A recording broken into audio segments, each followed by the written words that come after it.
Hey everybody, Eric Bean, CEO of H33. We're going to talk a little bit about the news that Google dropped on our laps, right? If you've been following for a long time, post-quantum has sort of been, hey, is this thing real? You know, is this a real thing? Is this like Y2K all over again? Do we just have to go back to sleep, wake up, realize our computers are fine? And then Google comes out with a paper that says, hey, the qubits it'll take to hack your standard encryption that's being used right now, you know, RSA, ECC, that sort of stuff that you're going to have, it's 20 times less. And by the way, it's going to be here in 3 years. So you're going to be, you know, pretty much vulnerable if you have a company, a bank account, anything else. Your encryption will be completely irrelevant in roughly 3 years. Now, I don't know that that's true. I've been watching and interacting with some of the people who put that paper together, and they feel a little bit more optimistic in the sense that they said if there was a 10% chance and they had to bet, they would bet the 10% that it would be, you know, within 3 years.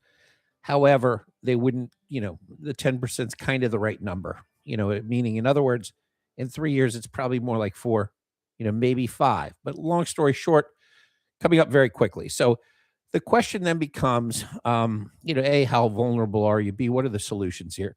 So I wanted to go through FHE today because, you know, there's 3 main elements to post-quantum, and it gets really complex if you're not, you know, into cryptography.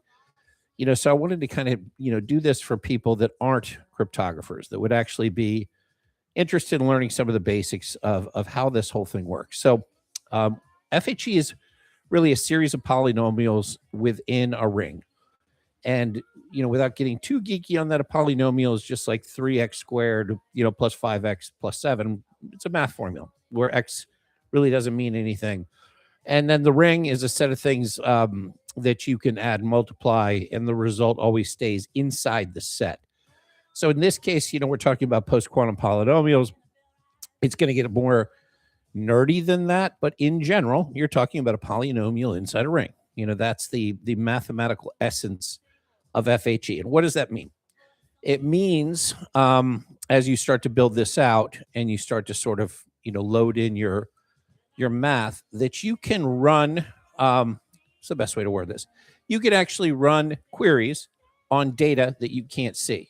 And I know that sounds weird, but the essence of FHE is almost like, it's almost like you're going to buy, you know, a soda at a vending machine where whatever you're querying, you can't see that it's inside. So you walk up to the vending machine, there's a bunch of different options.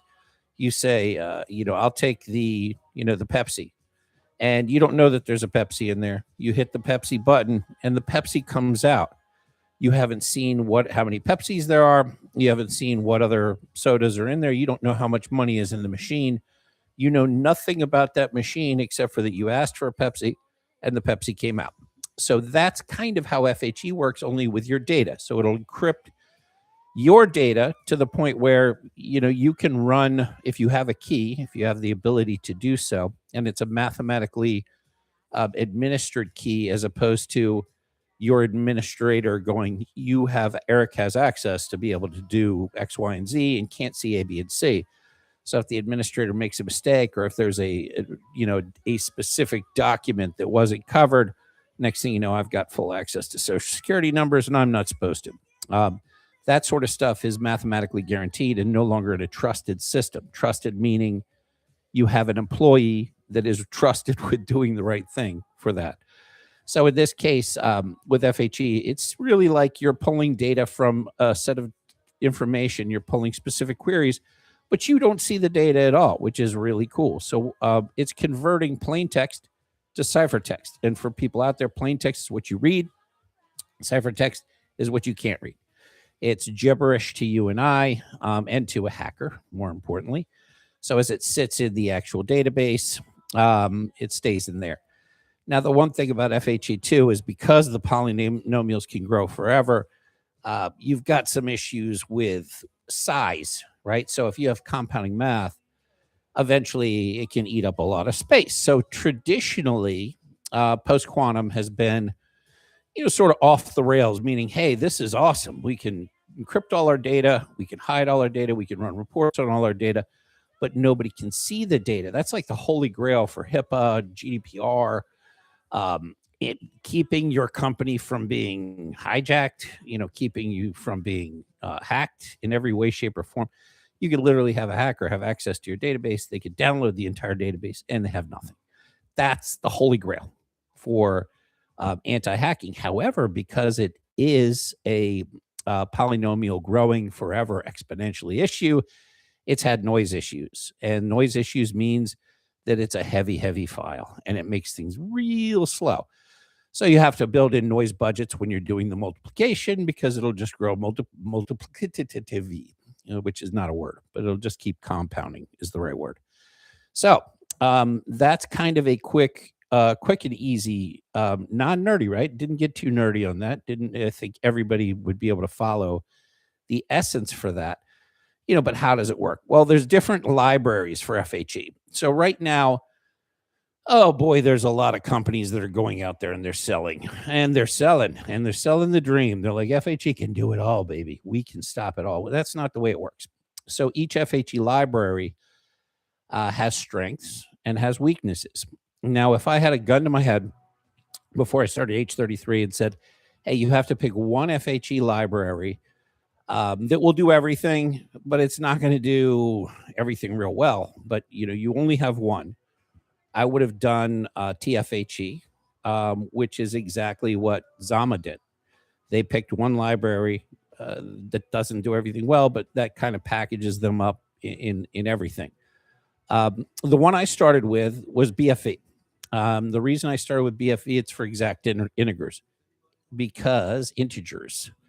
The reason that I started with BFE is because if you're going to do work with spreadsheet accounting, anything that would involve a Fortune 500 company, if you have to round up a tenth of a digit on any of their math, you could be looking at, tens of millions, maybe even compounding billions over time.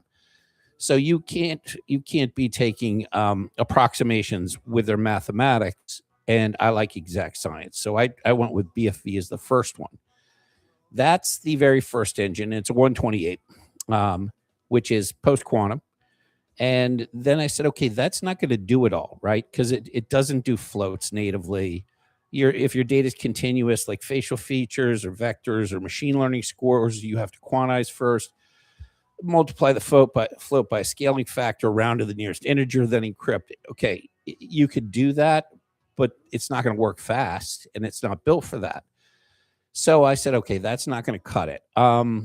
We have to do CKKS, which is an approximate arithmetic machine learning focused FHE. It's a different library. It's a completely different library. And that's where floats are perfect. They're first-class citizens in CKKS. It accepts that precision loss is a design decision, and that noise that other schemes fight against, it's fine. It's a rounding error.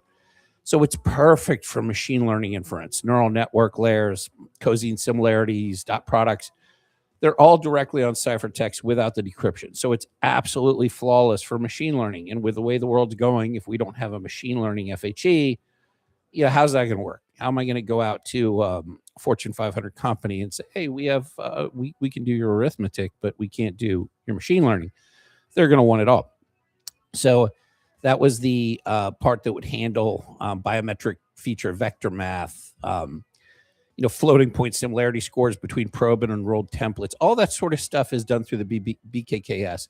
It'll switch over to BFE for exact threshold comparison. So inside a trusted execution environment, which is just a hardware isolated enclave for brief plain text exposure during the switch that can't be observed during anything. So plain text lives in a volatile memory for microseconds, seconds, and then will get completely zeroed out, overwritten with random values, and then zeros and verified clean per NIST. So it's all, long story short, completely standard for military, government, everything else. This is the way it works. It is approximate. So you could not have CKKS and run accounting on it. That would be very bad. You can have BFE, but you can't run machine learning on it. That would be very, very bad. So those are the two main ones. And then TFHE, I told you before, it does kind of everything a little bit. It just can't scale, and it's very heavy. It's 128 kilobits, which is the same as the other ones, unless we have a 256 as well. But it handles bootstrapping. It'll do everything kind of okay.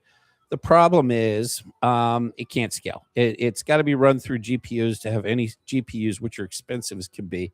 You're looking at like $25,000 for a rack to run these at speeds that are currently, I don't know, we're at about 2.17 million per second. I think Zama's at like 100 per second on a $25,000 a month rack. So we're talking about night and day in terms of performance, and it can't batch. You can't batch TFHE. So you're pretty much stuck, with a underperforming, mediocre, slow, non-scaling FHE library. Now, of course, when they go out and sell it, they aren't telling you this. They're not telling their customers this. Why would they? What they're doing is throwing a bunch of people with doctorates at the problem and saying, hey, can you guys figure it out? Well, guess what? They can't. They're not going to be able to. They might get it up to 1,000. At some point, they might get it up over to 1,000. I don't know. That'll be tough. Maybe they will. There's some smart people over there. And probably the smartest one hasn't said a word in like 8 years. So what we're doing is we offer the 3 different libraries, and then we've got an IQ system over top. Because who wants to figure out, oh my God, well, let's set up this particular document needs to go to BFE. This particular document needs to go to CKKS. Nobody wants to do that, and we don't want them to have to do that. So we just picked an IQ system that will automatically route the documents, and they're all, again, in ciphertext. You're not going to see it. So that becomes a beautiful thing because now you can implement it anywhere in the world, but not have to have a bunch of cryptographers going and working with your architects and your people that are actually involved in your AWS side, doing DevOps, going, well, this database needs to be this, this library of FHE. This database is our machine learning, has to be this one. You don't have that. It just auto switches instantly, real time. So that's why we chose the hybrid. It's a much harder approach. It's a much longer approach, and it's a much smarter approach than you would in any other way. Now, let me see if I can find something here on this video. I'd like to be able to show. Is there a way to show on the sucker? It has to be share screen. Yes. Oh, yes. Open system settings. Would Google like to perform? Yes, you can. Let me add my password in here to make this happen. What I'm going to do is I'll actually show you guys what this looks like. Let me show you that it works. It's one thing to hear somebody blabber on and be like, oh, this is cool, but I may not be able to record the contents of your screen till it's quit. Oh, gross. Okay, so I'm going to do another one. I'm going to quit after this, and then I'm going to pop back on, and I'm going to do a demo. I'll show you with data, with sensitive data. Let's pop it in. Let's see what FHE does to it so I can actually show you guys how it is. So that's the basic, that's number one. I'm going to start doing more and more of these. Hopefully you got something out of it. But basically FHE takes plain text, turns it into ciphertext, and you could ping the data to pull out your Coke, your Pepsi, your Diet Pepsi without ever seeing what's inside the machine. That's the essence of FHE. There's multiple libraries. Each library serves a specific purpose. That purpose is either smart or it's not smart. And it's good at it or it's terrible at it. And so you don't have a one-size-fits-all unless you want your one-size-fits-all to sort of be like a Swiss Army knife. And Swiss Army knives, yeah, they have utility, but if you're an avid wine opener, if you're an avid wine drinker, you're not going to have a Swiss Army knife as your wine bottle opener. That's not the best bottle opener. Does it work? Yeah, kind of. You know what I mean? It kind of works. It gets what you want. You have one screwdriver. Is that the best screwdriver, or would you prefer to have a set? Maybe you want an automatic screwdriver. Maybe you want a screwdriver with a gun that you can just point and unscrew and screw in seconds instead of taking a Swiss Army knife and spending 25 minutes getting, a nice wrist workout. That's the difference between, what we've done and what companies like Zama have done. The choices that we've made versus companies that other people have, the choices they've made to take the easy route or to do it the right way. We did it the right way. Other people didn't. They'll have to live with that choice. But in the meantime, Hope you learned something. Let me pop back on. Let's do a demo after I shut this down. And thank you very much for those that stayed here to learn a little bit. And we'll do this again in a second. Bye-bye.